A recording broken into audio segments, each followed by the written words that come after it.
이스라엘 달력은 태음 태양력이 맞을까?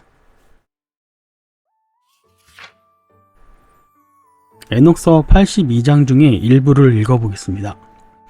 이어서 달과 해를 364일로 구분하여 순서를 정하는 12의 지도적인 별이 날을 나눈 1000개의 우두머리와 함께 들어간다. 그러니까 에녹서는 분명하게 month와 year를 364일로 계산해야 된다고 얘기를 하고 있습니다. 364일이면 태양력이죠. 달을 관측하는 것은 354일로 얘기를 해야 합니다. 오늘 얘기를 시작하기에 앞서서 그러면 현재 이스라엘은 어떤 달력을 지키고 있을까요? 그들이 지키는 것은 태음 태양력인데요. 조금 틀리죠. 제가 지켰던 태음 태양력이랑은 조금 다른데 어떤 면에서 다르냐면 실제로 달을 관측하지 않고 달의 위상을 대략적으로 알 수 있기 때문에 그거를 계산을 합니다. 계산을 해서 정확하게 초승달은 아니지만 비슷한 날짜에 1일이 오고요. 그리고 여러 가지 절기들이 성경적이지 않은 방법을 사용하고 있죠. 제가 지키던 태음 태양력은 세 다리를 기준으로 초승달을 기준으로 1일로 하고 그 다음부터 7번째 날 8일, 그 다음 15일, 20일, 29일 이렇게 7번을 세면서 안식일을 지켰었고 유대인들은 아까 말씀드렸듯이 토요일을 지키고 있죠. 그래서 약간 다른 모습입니다. 그러니까 형식은 똑같아요. 1년에 달로 12달을 정하고 메톤 주기를 따라서 19년에 한 7번씩 13월이 생기게 되는 거는 유대인들의 태음 태양력 달력과 주이시 달력이라고 하죠. 그거랑 저희가 지키던 태음 태양력 달력과 똑같습니다. 그래서 이렇게 간단하게 현재 이스라엘 달력에 대해서 얘기를 하고 이제 시작을 해보려고 하거든요. 일단 첫 번째로 이분은 레이첼 엘리어라는 유대학 교수고 예루살렘 히브리 대학교에서 근무를 하고 있는 분입니다. 이 사람이 쿰란의 사해두루마리를 연구해서 쿰란의 달력에 대해서 얘기를 많이 한 사람이거든요. 제가 최근에 올린 영상에도 이분의 그 발표 영상 2시간 20분짜리를 번역도 제대로 하지 못하니까 제가 그 AI 번역기를 돌려서 자막을 입히고 또 번역을 해가지고 올려놓은 자료가 있었죠. 그 자료들에 따르면 이분은 사해 두루마리가 발견된 그 쿰란 지역 있잖아요. 여기가 하나의 유대인들의 도서관이었다고 얘기를 합니다. 에세네파 사람들이 중요한 서적들을 옮겨놨다고 얘기를 하는 거죠. 그리고 거기 있는 책들은 그냥 일반적인 기록이 아니라 성경책 아니면 전부 성경적인 이야기를 다룬 그런 서적들이 발견된다고 합니다. 그리고 거기서 발견된 서적에는 흥미로운 얘기도 있었는데요. 다윗이 364일 달력 시스템을 정확하게 이해하고 있었다는 건데 그 증거는 쿰란에서 발견된 그 사해 두루마리들 거기서 나온 기록이라고 합니다. 다윗 시대는 매일 부르는 364일 찬송가가 있었고 그 다음에 1년이 54주잖아요. 364일을 7로 나누면 52주로 딱 떨어지기 때문에 매 주를 기념하는 또 52개의 찬송가가 있었다고 쿰란의 사해 두루마리에 기록이 되어 있습니다. 그리고 이 교수님은 그리스의 영향을 받아서 달을 관측하는 달력을 이스라엘에서 사용하기 시작했다고 주장을 하고 있습니다. 다만 이분의 한 가지 아쉬운 점은 월화수목 금토일 유일 제도를 쓰다 보니까 이분도 유대인이잖아요. 수요일은 4번째 날이고 항상 7번째 날은 토요일이다. 그렇게 해서 안식일이 매번 토요일이 된다고 그렇게 주장을 하시죠. 그리고 또 다른 사해 두루마리의 연구에 대해서 이렇게 찾아보면 자료가 여러 가지가 있는데 어떤 그 자료를 읽어봤는데 이런 내용이 있더라고요. 쿰란에서도 달의 위상을 체크를 했습니다. 그것도 정확하게 수학적으로 기록을 했대요. 몇 분의 1이 어쩌고 어쩌고저쩌고 안식일에 다음 날이 뭐고 이런 것들 달의 모양을 정확하게 기록을 하고 있다고 합니다. 그래서 어떤 분들은 혹시 쿰란에서도 음력을 지킨 게 아니냐라고 이제 학자들이 연구를 해봤는데 그런 건 아니고 달력은 정확하게 태양력으로 가고, 다만 여러 가지 이제 달의 위상들의 기록을 할 때는 태양력을 이용해서 무슨 일이 있었고 이런 것들을 기록을 했던 거죠. 여기서도 보면 간단하게 보면 뭐 8번째에 그녀의 빛은 한가운데 낮을 지배하고 14와 2분의 1이 뭐 궁창 위로 뭐 해가 지면 그녀의 빛이 가려질 것입니다 라고 하면서, 그녀는 여기서 달이거든요. 그렇게 해서 그녀는 공개되기 시작할 것입니다. 이 공개가 아니라 이제 나타난다는 거죠. 달이 없어졌다가 안식일 다음날 첫날에 그것이 9번째에 뭐 한 부분이 나타나고, 아무튼 이런 식으로 정확하게 그 달의 위상을 체크하고 기록을 했다는 증거 자료들이 있다고 합니다. 쿰란에. 하지만 그것을 달력으로 지키지 않았던 것 뿐이죠. 그러니까 여기서도 보면은 달을 관측하는 거를 쿰란에 살던 이스라엘 사람들도 몰랐던 것은 아니었던 거죠. 정확하게 기록을 하고 있으니까요. 그리고 성경적으로 보면 우리가 생각을 해봐야 되는데, 그냥 이거는 외경도 아니에요. 노아는 무슨 달력을 사용했을까요? 그는 360일 에녹의 달력을 사용했을 가능성이 매우 높습니다. 저도 이렇게 생각을 하지만 많은 사람들이 그렇게 생각을 하고 있습니다. 심지어는 이스라엘 학자들도, 교수들도 그렇게 생각하는 사람이 많아요. 다니엘은 무슨 달력을 사용했을까요? 역시 똑같아요. 1년이 360일인 에녹의 달력, 똑같은 걸 사용을 했습니다. 그러므로 태양력을 사용했을 가능성이 매우 높죠. 이것도 역시 저만의 생각이 아니라 자료를 찾아보면서 알 수 있었는데, 많은 유대인들과 유대학을 연구하는 사람들, 유대인들의 달력을 연구하는 사람들이 똑같은 얘기를 하고 있습니다. 사도 요한은 무슨 달력을 사용했을까요? 요한계시록을 보면 정확히 나와 있죠. 360일 달력입니다. 에녹의 달력과 정확하게 일치를 하죠. 그러니까 성경은 항상 1년 360일을 얘기를 합니다. 에녹서와 일치를 하죠. 그리고 한 달은 30일이에요. 너무나도 정확해요. 다니엘서를 봐도 1260일이 나오죠. 그 다음에 12장에 보면 1290일도 나옵니다. 그러니까 여기서 30일 차이잖아요. 딱 한 달 차이에요. 그리고 1335일, 그 얘기도 보면 정확하게 45일이에요. 한 달 반이 더해졌어요. 그러니까 그런 것들을 보면 그 고대 이스라엘 사람들은 어떤 달력을 사용했는지 너무 명확한 거예요. 이거를 막 복잡하게 생각할 필요가 없었던 거죠. 또 하나의 자료를 제가 찾아봤었는데, 이거는 1924년에 쓰여진 거예요. 1924년이면 쿰란의 서적들이 1947년에 발견됐다고 얘기를 하잖아요. 그럼 그 이전이란 말이에요. 쿰란이랑은 상관이 없는 시대죠. 1924년이니까. 그리고 이 책을 쓴 곳은 히브리 유니온 콜리지 애니얼이라는 뭐 이런 곳에서 썼었나 봐요. 쓴 사람은 뭐 줄리안 모르젠스터 뭐 이런 사람이라고 하는데, 1920년도에 히브리 유니온 콜리지 프레스니까 무슨 잡지 같은 거겠죠? 유대인들 잡지인데 뭐 엉뚱한 사람이 글을 쓰진 않았겠죠. 유대인이 썼을 가능성이 매우 높습니다. 어쨌든 뭐 이거는 추측인데요. 하나의 뭐 글인데, 장문의 글인데 뭐 책이라고 할 수도 있고, 그걸 한번 읽어봤거든요. 영어로 돼 있어가지고 좀 불편하긴 한데 번역기도 좀 돌려가면서 읽어봤습니다.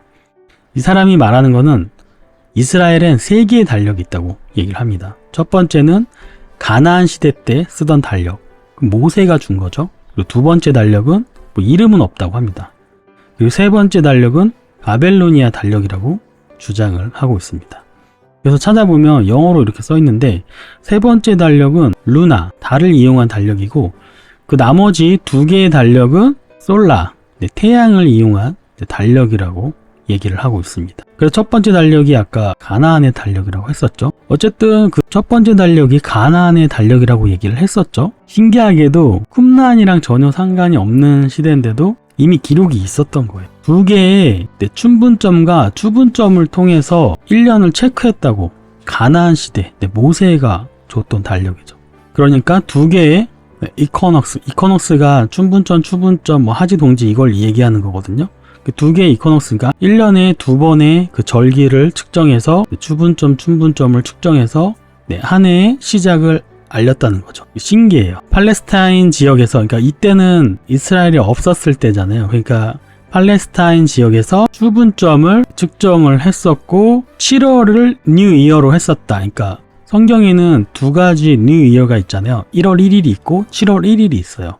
네, 그거를 지금 얘기하는 것 같습니다. 어쨌든 하는 얘기는 가나안 시대에는 옛날 이스라엘 사람들은 두 개의 절기를 관측해가지고 절기와 의식들, 제사 같은 거겠죠. 그런 것들을 치렀다라고 이분은 주장을 하고 있습니다. 신기하지 않나요? 이게 그러니까 쿰란에서 발견된 거랑 상관없이 주장을 하는 거예요. 그리고 이때도 이미 쿰란에서 발견되지는 않았지만 그 에녹서랑 주빌리서가 있었었거든요. 없었던 건 아니잖아요. 그게 에티오피아 어로는 분명히 보관이 되고 있었고, 그래서 당시에도 유대인들이 그 책을 연구하는 학자들이 있었다는 거죠. 그래서 여기에서도 보면 첫 번째 달력, 가나안 시대 때 달력은 1년에 2번 관측을 해가지고 퓨얼리 솔라, 그러니까 순전히 태양력으로 달력을 만들었다는 걸 얘기하고 있고요. 그리고 그들은 30일에 12개월 태양월을 가지고 있었다고 얘기를 합니다. 이런 것들을 보면 이미 예전부터 증거들이 있는 거예요. 그러니까 예전 이스라엘 사람들도, 학자들은 이런 거를 연구하면서 이미 태양력을 과거의 선조들은 썼었다는 것을 인정을 하는 겁니다. 그리고 한결같이 얘기하는 거는 태양력, 달을 보고 지키는 거는 바벨로니아의 문화다. 바벨론 포로 시절 이후에 생긴 그런 달력이라고 분명히 얘기를 하고 있죠. 그리고 계속해서 읽어보면 흥미로운 내용이 있는데요. 옛날에 AD 400년에서 450년에 소조맨이라는 역사가가 있었대요. 이 사람은 기독교인이면서 로마에 소속된 역사가라고 하는데요.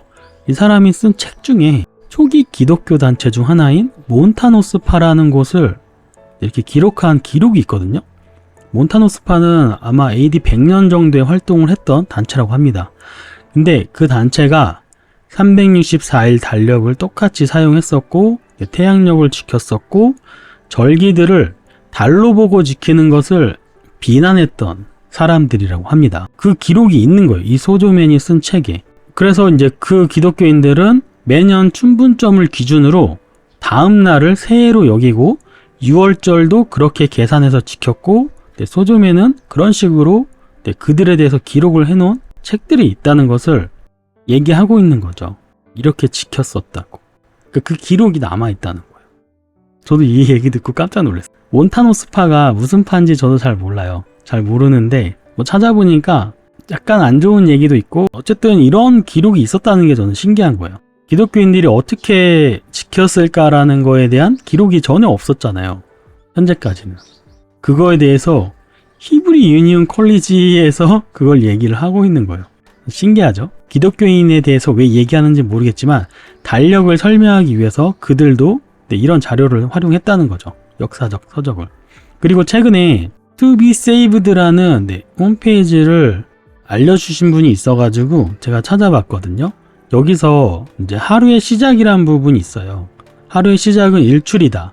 그 부분에 대해서 이제 장황하게 설명을 하는데 그 끝부분에 재미있는 구절을 볼 수 있었습니다. 한번 제가 그 구절을 번역한 걸 한번 읽어볼게요.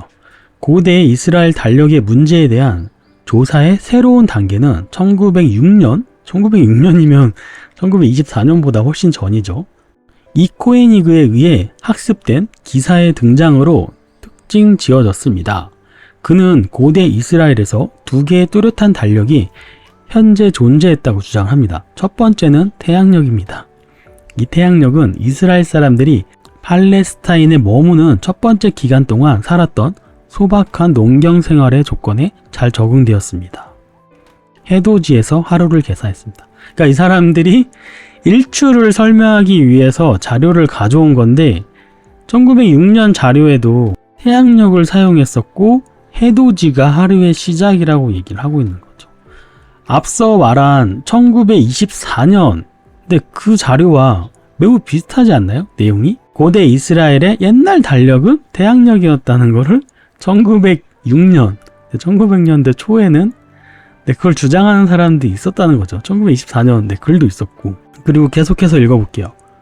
두 번째 달력은 음력이었습니다. 해질녘부터 계산해 볼 수 있는 날이 자연스럽게 찾아왔습니다.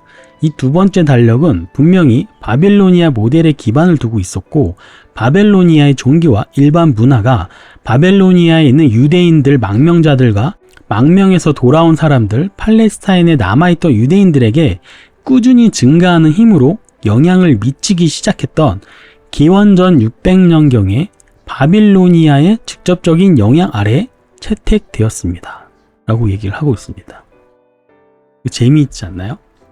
그러니까 해질녘부터 안식일이다 이렇게 주장을 하잖아요. 유대인들이. 그 주장이 바벨론의 그 달력 문화에서 왔다고 지금 얘기를 하는 거예요.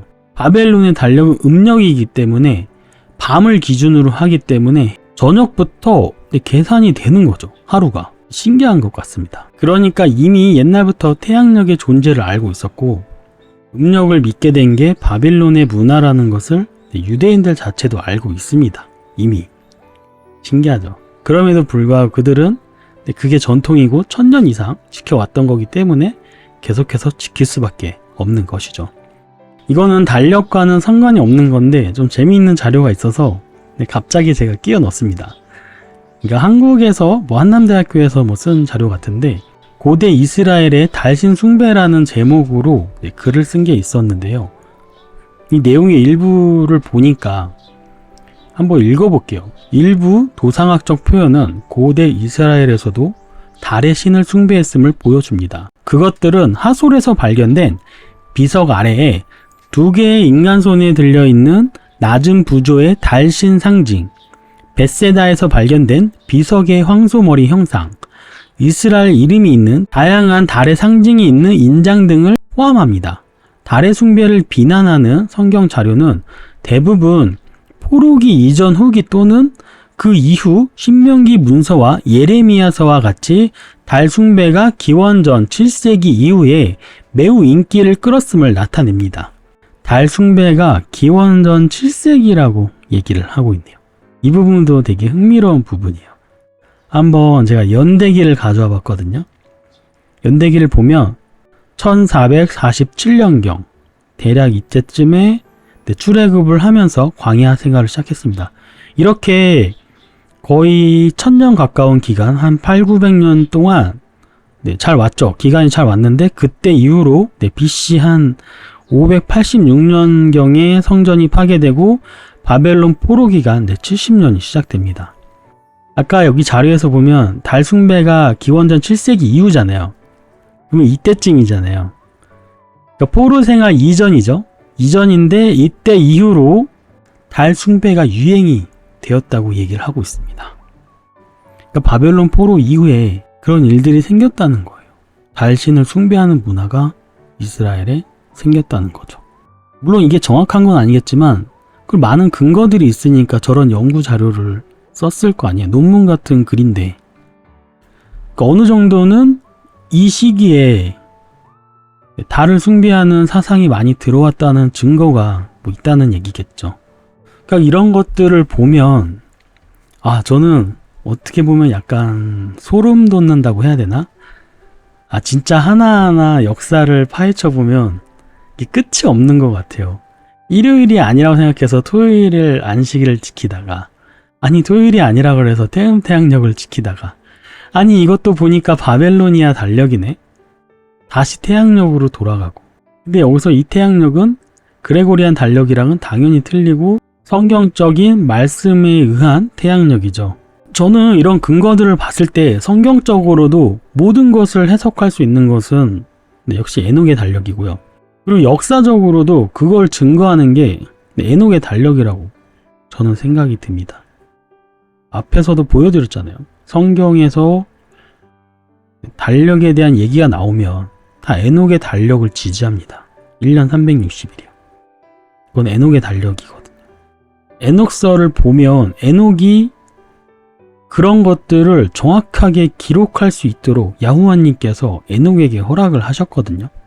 천사들을 통해서 에녹에게 천체 운행을 알려주고 앞으로 어떻게 될 거다, 시대가 어떻게 될 거다라고까지 자세하게 알려주는 게 바로 에녹서입니다. 그러니까 별로 제가 믿는 사상과 틀린 거를 찾지를 못했어요. 별로가 아니라 아예 찾지를 못했어요. 그러니까 에녹서 자체가 유대인들 사이에서 분명히 뭐 읽혀지던 책이거든요. 그거는 성경에도 나오니까. 그렇기 때문에 저는 태음태양력을 버릴 수밖에 없었고, 그래서 에녹의 달력으로 넘어갈 수밖에 없었습니다. 이렇게 해서 이스라엘 달력의 그 종류에 대해서, 뭐 역사에 대해서 뭐 간략하게 알아봤는데요. 물론 자세하게 알아보려면 한도 끝도 없겠죠. 엄청난 자료와 그것들을 다 읽어보고 조사하는 것은 끝이 없을 거라고 생각을 하는데, 그럼에도 불구하고 시간이 날 때 하나씩 찾아보면 이런 증거들이 나오니까 여러분들도 혹시나 안식일의 뜻이 있으시다면 한번 공부를 해보시는 걸 추천드릴게요. 제가 만든 영상에서도 물론 이제 최대한 쉽게 정리를 해가지고 올린 부분도 있지만, 자신이 직접 확신을 해야 되기 때문에 저의 자료만을 100% 믿지 마시고 직접 힘들더라도 영어 번역기 돌려가면서 보고 하면은 분명히 자료들을 많이 찾을 수 있을 거라고 생각을 합니다. 이번 주제는 여기까지 하고 마치도록 하겠습니다. 그러면 또 다음에 다른 영상으로 다른 주제로 찾아뵐 수 있도록 하겠습니다. 야후와님 안에서, 야후슈아님 안에서 평안하십시오. 샬롬.